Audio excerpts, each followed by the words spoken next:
Salut tout le monde, aujourd'hui on se retrouve donc chez la personne à qui j'ai créé le terrarium.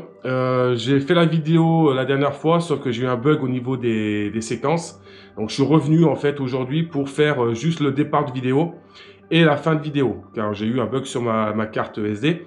Donc vous allez voir en arrière-plan, il y a des flexariums, on en parlera plus tard. On reviendra voir donc les flexariums avec ce qu'il y a à l'intérieur et un autre terrarium avec d'autres bêtes dedans. Donc les séquences vont être un peu spéciales. Il y aura deux parties. Donc il y aura une première partie et la semaine prochaine une deuxième partie. Suite à la coupure que j'ai eue au niveau de ma carte SD, je n'ai pas pu faire autrement. Donc j'espère que ça vous plaira. N'hésitez pas à laisser en commentaire vos avis, vos impressions, ce que vous en pensez. Allez, c'est parti, on y va. Aujourd'hui, on se retrouve pour la suite de la vidéo que j'avais postée il y a quelques semaines sur la conception de la batterie de terrarium que j'ai créée pour un abonné qui est un ami en même temps. Donc, je vais vous présenter les animaux qui sont à l'intérieur et ensuite, je vais vous présenter on va faire à chaque fois une vidéo par terrarium. Pourquoi il a été aménagé comme ça? Donc là, je vais prendre un peu le ressenti de la personne qui l'a créé, parce que je l'ai aidé, mais c'est lui qui a fait à ses goûts. Allez, bah c'est parti, on y va. Alors, comme dans les vidéos précédentes et dans ma façon de faire, je fais le système donc de serrure avec les tiges filetées. Tout simplement, vous voyez, je ne peux pas l'enlever. Il faut automatiquement prendre un aimant. Donc, il a mis sur le côté. Voilà, hop. Donc, on vient tout simplement choper avec l'aimant. On enlève la tige filetée. Et ensuite, on peut glisser nos vitres. Donc, dans ce terrarium, on a voulu garder... Alors, on a fait un gros stock de bois et d'écorce, comme vous pouvez constater, de bois sec, d'écorce. Il y a beaucoup de choses que j'avais, que je lui ai donné. Des choses que je lui ai fait avoir par le biais de certaines personnes. Donc ça, c'est un terrarium qui mesure 1 mètre de long intérieur sur 50 cm de profondeur sur 42, je crois, de hauteur. Donc, c'est un très beau terrarium qui suffit amplement pour... Là, pour le coup, on a mis donc 2 Pantherophis guttatus. Donc, c'est les miennes, bien entendu, parce que moi, comme vous savez, j'ai d'autres projets. Et donc, il m'a racheté pas mal de mes serpents. Donc, Pantherophis guttatus. Celle-ci, c'est là, je ne sais plus la phase. Hein. Je ne vais pas repartir dans les phases. Hein. Je ne suis pas, comme vous savez, expert au niveau des noms, au niveau des phases. Mais voilà, celle-ci, vous l'avez déjà vu dans des vidéos précédentes. Donc, c'est une de mes grosses femelles. Et ensuite, au-dessus, vous avez donc une autre femelle qui est posée, donc lobée. Vous voyez, alors on dit les Pantherophis guttatus ne montent pas. Alors, vous voyez, là, par exemple, on a un tuyau de liège qui est fait pour ce diamètre de couleuvre. On ne pourrait pas y mettre, par exemple, du boa constrictor ou du python rhésus. Il pourrait rester coincé à l'intérieur. Là, vous voyez, on reste vraiment sur des gabarits, donc... assez fins, donc on met des décors assez fins. On fait toujours attention aux trous. Ensuite, au niveau de l'aménagement, donc on a le point gauche, donc c'est le point froid avec un grand bac d'eau. Donc on les met pas sur les bacs d'eau, hein, avec pas mal de flotte à l'intérieur. Les serpents aiment bien aller se baigner et ils peuvent s'hydrater correctement. Ensuite, côté droit, on a le point chaud, donc avec une écorce ou deux posées pour pouvoir qu'ils aillent se cacher. Et ensuite, comme vous voyez, hein, ils sont montés... Hop, on va bouger un peu l'écorce. Il est monté, se positionner donc sur son écorce, vous voyez, pour sûrement thermoréguler ou on ne sait pas trop. Voilà, il est bien. Donc ça, c'est un que j'ai eu tout bébé.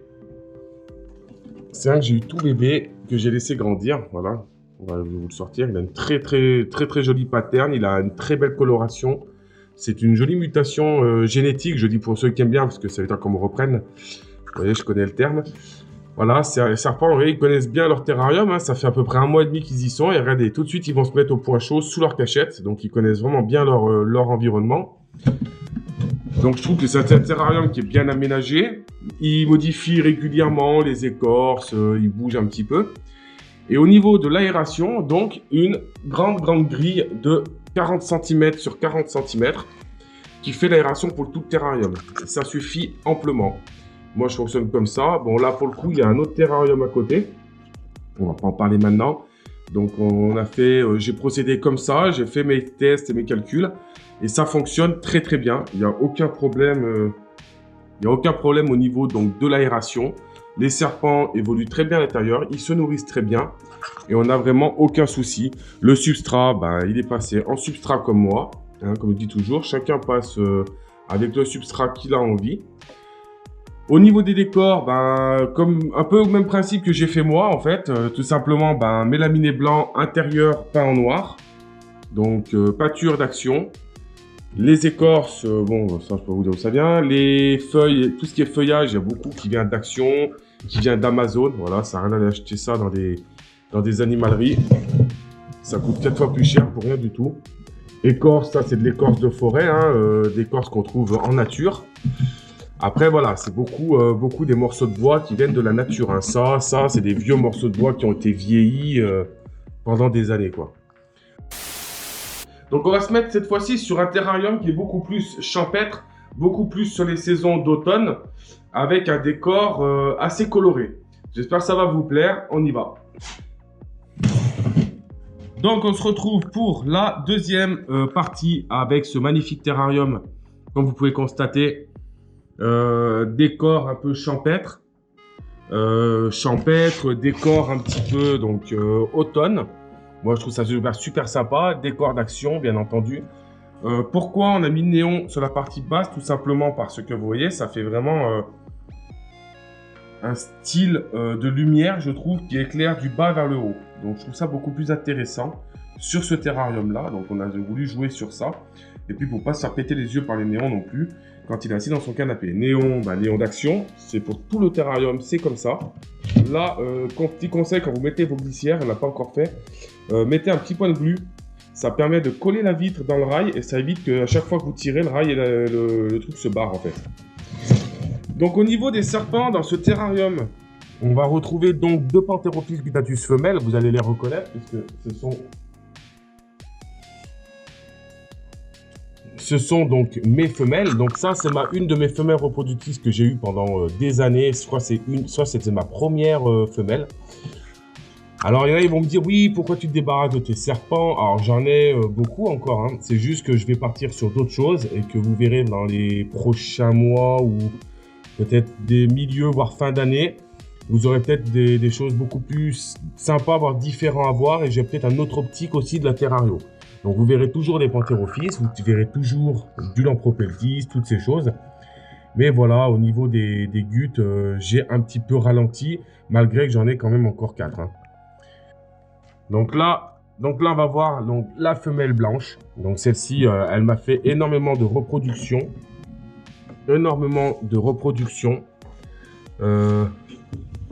C'est une très belle femelle. Elle n'est pas très épaisse. Je l'ai récupérée il y a quelques années. Elle était très maigre.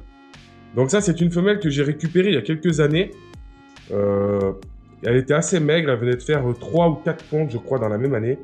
Et j'ai réussi à la sauver. En fait, elle a bien prise. Et là, depuis qu'elle est ici, eh ben, je constate qu'elle a un très bon suivi. Elle grossit bien. Elle est de plus en plus grasse. Donc, c'est très bien. C'est très bien. Il s'en occupe super bien. Je suis vraiment content. Voilà, donc Pantherophis guttatus. Il a voulu commencer, en fait, avec plus de Pantherophis guttatus que d'autres serpents. Tout simplement parce que bah, c'est un serpent qui est facile de maintien, qui mange très bien. Il y a d'énormes possibilités de patterns et de coloration au niveau des mutations génétiques. Et je pense que par la suite, il prendra sûrement peut-être d'autres, ou peut-être qu'il en reproduira, ou peut-être qu'il me reprendra certains que moi j'ai. Donc voilà, c'était pour vous présenter un petit peu ce côté un peu plus automne. On a mis, après les couleurs, il les a mis comme ça. Donc il a mis un serpent blanc et un serpent roux. Donc je trouve que ça va très bien avec. J'espère que vous aurez un bon rendu en vidéo. Moi, je me rends pas bien compte sur la GoPro là quand je filme. Mais voilà, j'espère que ça vous plaira. J'espère que ça vous aura plu. On se retrouve la semaine prochaine pour la deuxième partie. Je vous dis à bientôt. Ciao.